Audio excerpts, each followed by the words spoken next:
potential trade scenarios in the draft, maybe earlier on in the draft, Mel, and just sort of offer up some thoughts. At least the ones that I came up with, Mel, not super specific, a little more sort of like conceptual than they are specific. But do you want to start? Is there sort of a trade up or a trade down scenario that you think might be logical in the upcoming draft?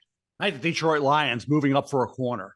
I just like that screams move up. And the Lions aren't far. I mean, they've showed, hey, they should be right there. They could be in the Super Bowl right now, right? So they are a cornerback team. That's the need area, right? You think about what they have in terms of guys they can move up. Ennis Rakestraw Jr., Missouri, right? Quinyon Mitchell, Toledo. If they see, okay, is he dropping down just a bit? Could we move up and get him? So I think those are going to be a couple names to keep an eye on. When we get into where does Nate Wiggins from Clemson fall? You mentioned Cooper DeJean, guy. You talk about a safety net. If he's not a corner, he's a safety, right? So when I say basically you're not going to get a bust. You're going to get a guy who's going to produce for you. He's going to have a major role in your secondary. If it's corner, great. If it's not, he's a safety and he can cover and he's got range and instincts and he's going to test really well and he's going to be back from that injury, right? In time, plenty of time. Yeah. So we're talking about a guy who, to me, should be a mid-first round pick. If he starts dropping a bit, Kansas City, and certainly for a wide receiver, the Chiefs could be a team moving up. For the Lions, the cornerback spot. The Chiefs, I'll get to. Wide receiver. Okay, good on Rice. Is there a receiver that they target that could be a guy that we don't want to wait to get? We have to move up and get. That could be Brian Thomas Jr. Could be somebody like that with that length to go along with him. Could be a guy, if you talk about moving down a little bit or moving up, Ladd McConkey. If you're fearful that the Bills or somebody else could, and I think there's going to be teams going to be on Ladd McConkey. Do you jump up 3-4 spots to get ahead of them? Okay. And that gets into, don't have any discussion. Don't let anybody know what you're thinking, because if a team gets wind of what a team likes, who a team likes. I remember the Eagles and the Bills back in the day with Lindsey Scott and Perry Tuttle. Remember that whole deal? Yes. Where the Eagles were screaming, oh my gosh, we wanted Perry Tuttle, and they moved up. The Bills did to get him, and we settled for Lindsey Scott. Well, guess what? Settling for Lindsey Scott turned out to be a heck of a lot better. He turned out to be a great player. Bills moved up, got Perry Tuttle, who was a disappointment. So when you look at where we are right now, we're seeing that movement there with Kansas City.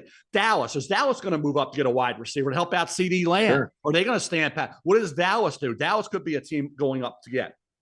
The Atlanta Falcons at 8. I think they got to trade for Justin Fields. I think that's a trade you got to make. If you could give up a 2 and a 4 to get Justin Fields, and you got Zach Robinson coming from the Rams and Sean McVay to be the coordinator, right? TJ Yates is going to be the quarterback coach, right? Raheem Morris brings Zach Robinson in. If I'm the Atlanta Falcons, I'm going to make that move immediately. If I can get the Bears decide to trade Justin Fields and draft Caleb Williams, and I can get him for a 2 and a 4, are you kidding me, Field? I'm making that move. Yeah, I completely agree. I mean, at some point, the Falcons, here's what I would say I agree on, Mel. I agree on the idea that the Falcons can't mess around this offseason as it pertains to the quarterback spot, and either take a half measure and hope that it works, or say that we have so many great pieces around whoever our quarterback is that the play should be elevated.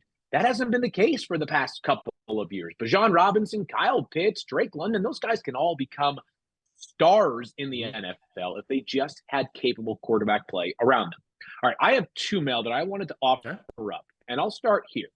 And this may be the kind of thing that sounds good in February, but doesn't matter once we get to April, because there's just no way that it happens. The Denver Broncos have pick 12 right now, Mel. Right. You and I have talked about how quarterbacks are going to go a lot higher than where we have them ranked on our overall big board. But if the Broncos can find a way to maneuver back a little bit down the board, Mel, from 12 to 15, 17, 18, 19, somewhere in that range, and still take a first-round quarterback, that to me would make the idea of drafting a Bo Nix or a J.J. McCarthy or a Michael Penix Jr. more palatable. Denver enters the draft right now, Mel, with 6 total selections. 6. One of the fewest of any team in the NFL, and they're not getting any comp picks because they spent a ton of money last year in free agency. Moreover, they have no second-round pick. They kind of need to, get the cabinet restocked a little bit. So Denver, if they can, I think would be maybe in a position to move back. Now, of course, the counterpoint in April is going to be you're too nervous about missing out on your guy. But in February, that idea sounds logical to me. On the other side of the coin now, And I want to hear both your thoughts on both of these. Sure. I've been thinking about the New York Giants a little bit more. The Giants have the 6th pick in the draft. You and I both feel like there's a very good chance the 3 top quarterbacks are gone by then. We also feel like that would be a pretty significant reach on whoever we decide quarterback 4 is by the time we get to April.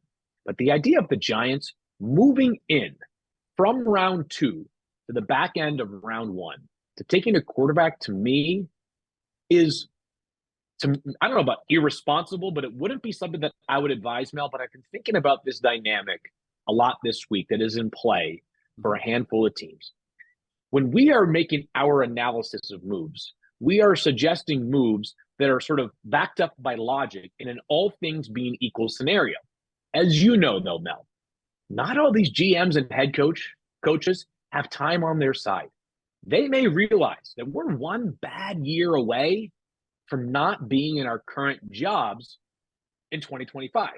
I'm not saying that the Giants are in a make or break year, but when you go from 9-7-1 to the 6 overall pick in the draft, there's an obvious amount of pressure.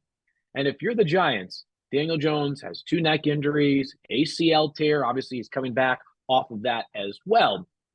Are you mindful of the possibility that if things don't go well this year with Daniel Jones under center, we could be in trouble? So instead, you try to make the move for what you might view as an upgrade to one of those other quarterbacks? That, to me, is an interesting scenario. What do you think of those 2 trade concepts? A lot to unpack there, Field. You covered a lot of bases. And I think to start out with the Giants, I think the Giants, certainly wide receiver, the offensive line's got to be fixed. They got to figure Evan Neal out. Where's Evan Neal going to have a major role in this offensive line? I think guard, he played it at Alabama. That's going to be his role. So you think about adding that right tackle. Andrew Thomas is a heck of a left tackle. We know that. Bottom line is the line's got to be solidified. Okay, one way or another, it's got to get a lot better. Now, you think about Daniel Jones. I'm a Daniel Jones fan. I like him. I don't think through any fault of his, those things happened last year. They lost games. He got hurt. Wasn't his fault.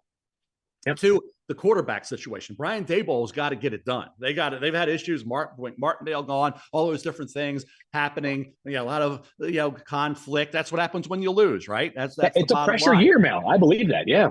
So Daniel Jones, I think it's his team. I think Daniel Jones, you roll forward with. You have the right quarterback, I believe. Just make sure you get the receiving entity you need.